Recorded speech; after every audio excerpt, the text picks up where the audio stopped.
పదార్థమునందు భూమి ఆకారం లేదు. ఏ విధంగా ఇసుక నందు ఇసుకతో చేసిన శివాకారం ఉందా? టీవీలో చూపించాడు ఒక చోట, శివుడు యొక్క ఆకారాన్ని పెట్టారు, ఇసుకతో చేశాడు. అది చూసా ఇందాక. అంటే ఇసుకతో శివాకారంగా స్పష్టంగా చెక్కాడు.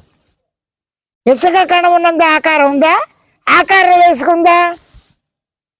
ఆధారం ఏంటి? అణువులు. అణువుల్లో ఏ విధంగా బాగా ఇల్లు అన్నా ఏమొచ్చింది? మరి అణువులు కంటికి కనబడితే మన గ్యాస్, ఊపిరి అవన్నీ ఏమవుతున్నాయి? అణువులా కాదా? అణువులు అంటే కంటికి కనబడతాయి. ఏ విధంగా కళ్ళు మూసుకున్నప్పుడు మినుక్కు మినుక్కుమంటూ కొంచెం మెల్లగా ఉంటాయి, కనబడతాయి.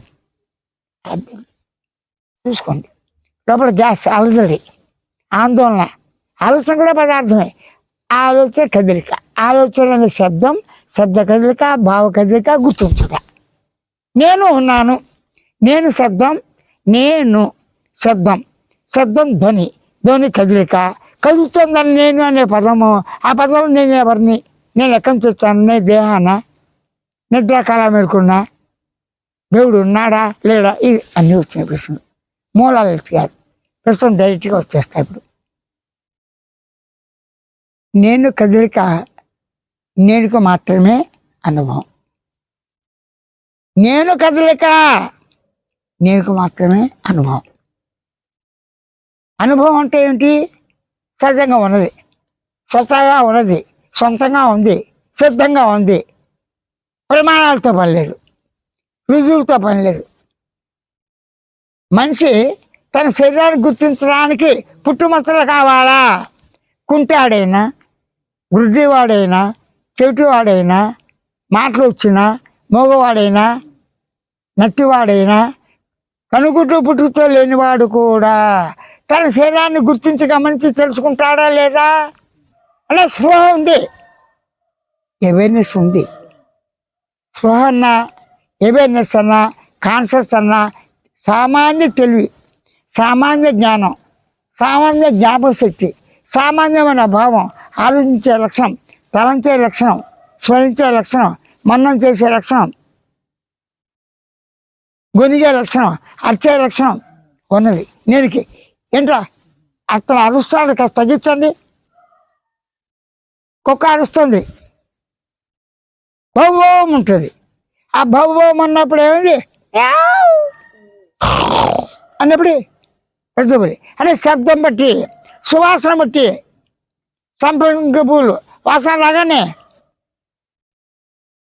ఇంకా చాలా ఉన్నాయి కొన్ని పూలు వాసన బట్టి. అంటే వాసన బట్టి, శబ్దాన్ని బట్టి, రుచిని బట్టి పదార్థాలను గుర్తిస్తాం. తీపి అనుభూతి, తీపిని ఎలా గుర్తిస్తావు? ఒంటికి రాస్తే తీపి తెలుస్తుందా? రసేంద్రియం, నాలుగు షడ్రుచులు.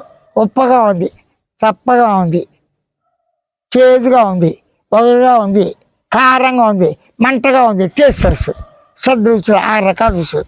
6 రకాల రుచులు ఎలా తెలుస్తాయి? కారం, మంట, నాలుగు మీద వేసుకోగల కారంలో ఉన్న అణువులన్నీ వెళ్ళి లోపలికి వెళ్ళిపోతే అమ్మా మంట మంట మంట. ఏంటి అది? కంట్రోల్కి వెళ్తే ఆ విధంగా ఆ కారం పొడి తీసుకొచ్చి ఒంటికి రాశారు, మంట మంట మంట మంట మంట. అంటే నాలుగు ద్వారానే తెలియని నియమం లేదు. గుడ్డాడికి ఒక గడ్డ వచ్చింది, ఎత్తు బాచింది, ఇదేదో గడ్డలాగా ఉంది, మెత్తగా ఉంది, కండలేదు, నెర్రాలు అదురుతున్నాయి, తెలుస్తుంది కదా. ఇవన్నీ అనుభవం ఉన్నవి, గుండె దడ ఇవి. ఇప్పుడు చెప్తా. నేను ఉన్నాను, నేను కదకి నేను మాత్రమే స్వయం అనుభవం. ఏం చెప్తున్నారు? స్వానుభవంగా నేననే పదం ఉన్నది. అంటే నేననే పదం శబ్దానుభూతి, స్వానుభవం, భావానుభూతి.